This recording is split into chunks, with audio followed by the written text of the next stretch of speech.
नमस्कार शेतकरी बंधूंनो, मी बापू बिडगर आणि मराठी दरबार या आपल्या यूट्यूब चॅनलमध्ये आपले मनापासून स्वागत आहे. तर बघा, आताच पी एम किसान योजनेचा 20व्या हप्त्याचं वितरण करण्यात आलं. 2 ऑगस्ट 2025 रोजी या हप्त्याचं वितरण करण्यात आलं. अतिशय उशीर झालेला होता या 20व्या हप्त्याला, परंतु 2 ऑगस्ट 2025 रोजी वाराणसी येथून या हप्त्याचं माननीय पंतप्रधान नरेंद्रजी मोदी यांच्या हस्ते वितरण करण्यात आलं.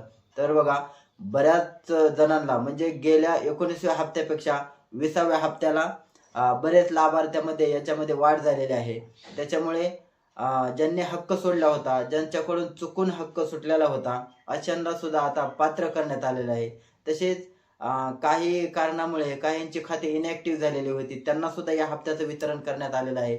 ज्यांची के-वाय-सी अपूर्ण होती, ज्यांचा इतर काही टेक्निकल प्रॉब्लेम होता, अशांना सुद्धा या हप्त्याचं वितरण करण्यात आलेलं आहे. तर बघा, आता तुम्हाला हा प्रश्न पडेल की मग जर तुम्हाला तुमच्या गावाची यादी पाहिजे असेल, तुमच्या गावामध्ये कोणाकोणाला पी-एम किसान योजनेचा लाभ भेटतो, अशी सर्व यादी जर तुम्हाला तुमच्या मोबाईलवरती पाहिजे असेल तर ती सुद्धा तुम्हाला पाहता येते. आणि आज आपण व्हिडिओमध्ये हेच पाहणार आहोत की तुमच्या गावामध्ये पी-एम किसानचे नेमके कोण-कोण लाभार्थी आहेत, तर त्यांची यादी तुम्हाला पाहता येते. तर बघा, आता ही जी यादी आहे ती तुमच्या मोबाईलवरती कशी पाहायची तेच आपण या व्हिडिओच्या माध्यमातून पाहणार आहेत. चला तर मग व्हिडिओला सुरुवात करूया. तर बघा, यासाठी तुम्हाला तुमच्या गुगलमध्ये जायचे आहे आणि गुगलमध्ये गेल्यानंतर तुम्हाला त्या ठिकाणी पी एम किसान याची अधिकृत वेबसाईट आपण डिस्क्रिप्शनमध्ये दिलेली आहे. तर पी एम किसान असं टाकल्यानंतर जे सुरुवातीला येतं आहे पी एम किसान सन्मान निधी, तर याच्यावरती आपल्याला क्लिक करायचं आहे.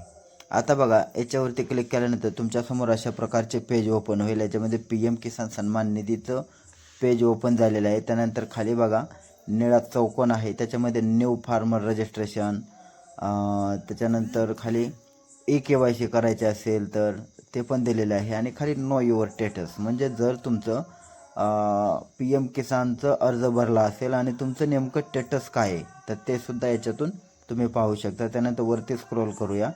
वरती स्क्रोल केल्यानंतर बघा महत्त्वाची माहिती दिलेली आहे. आत्ता हप्ता 20वा कधी सुटला त्याची तारीख दिलेली आहे.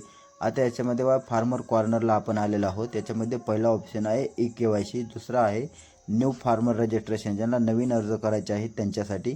त्यानंतर आहे CSC फार्मर्स सेल्फ रजिस्टर केलेलं. त्यानंतर नो युअर स्टेटस आहे. त्यानंतर अपडेट युअर मोबाईल नंबर, असे बरेच पर्याय या ठिकाणी दिलेले आहेत. आता महत्त्वाचं आपल्याला पाहायचं आहे की याची लिस्ट कशी काढायची ते. तर इथं बघा बेनिफिशरी लिस्ट असं लिहिलेलं आहे. तर याच्यावरती तुम्हाला क्लिक करायचं आहे. याच्यावरती क्लिक केल्यानंतर बघा तुमच्यासमोर अशा प्रकारचे पेज ओपन होईल. याच्यामध्ये बघा पहिलं आहे बेनिफिशरी लिस्ट आलेलं आहे. त्यानंतर खाली आहे स्टेट, तर तुमचं जे राज्य असेल ते राज्य या ठिकाणी तुम्हाला निवडायचं आहे. आता आपलं महाराष्ट्र आहे म्हणून महाराष्ट्र आपण निवडलं. त्यानंतर जो तुमचा डिस्ट्रिक्ट असेल म्हणजे जो तुमचा जिल्हा आहे तो जिल्हा या ठिकाणी निवडायचा आहे. तर तुमचा जो जिल्हा असेल तो जिल्हा या ठिकाणी निवडायचा आहे. त्यानंतर खाली आहे सब डिस्ट्रिक्ट, म्हणजे तुमचा जो तालुका असेल जिल्ह्यामधील तो तालुका तुम्ही या ठिकाणी निवडायचा आहे. त्यानंतर बघा व्हिलेज, तर त्या तालुक्यातील तुमचं जे कोणतं गाव असेल, ज्या गावाची तुम्हाला लिस्ट पाहिजे आहे तर त्या गावाचं तुम्ही नाव टाकू शकता. तर बघा आपण आपलं गाव आहे ते निवडलेलं आहे आणि खाली जे आहे ते निळ्या पट्टीत गेट रिपोर्ट, तर गेट रिपोर्ट याच्यावरती तुम्हाला क्लिक करायचं आहे. तर बघा याच्यावरती क्लिक केल्यानंतर तुम्ही जे गाव निवडलं आहे त्या गावाचे पी एम किसानचे जे पात्र लाभार्थी आहेत त्यांची सर्वांची यादी या ठिकाणी आलेली आहे. तर बघा अशा प्रकारे अगदी 2 ते 3 मिनटामध्ये तुम्ही तुमच्या गावामध्ये जे पी एम किसानसाठी पात्र लाभार्थी आहेत त्यांची यादी पाहू शकता. तर मित्रांनो, ही माहिती तुम्हाला कशी वाटली हे आम्हाला कमेंट करून नक्की सांगा. तुर्तास धन्यवाद.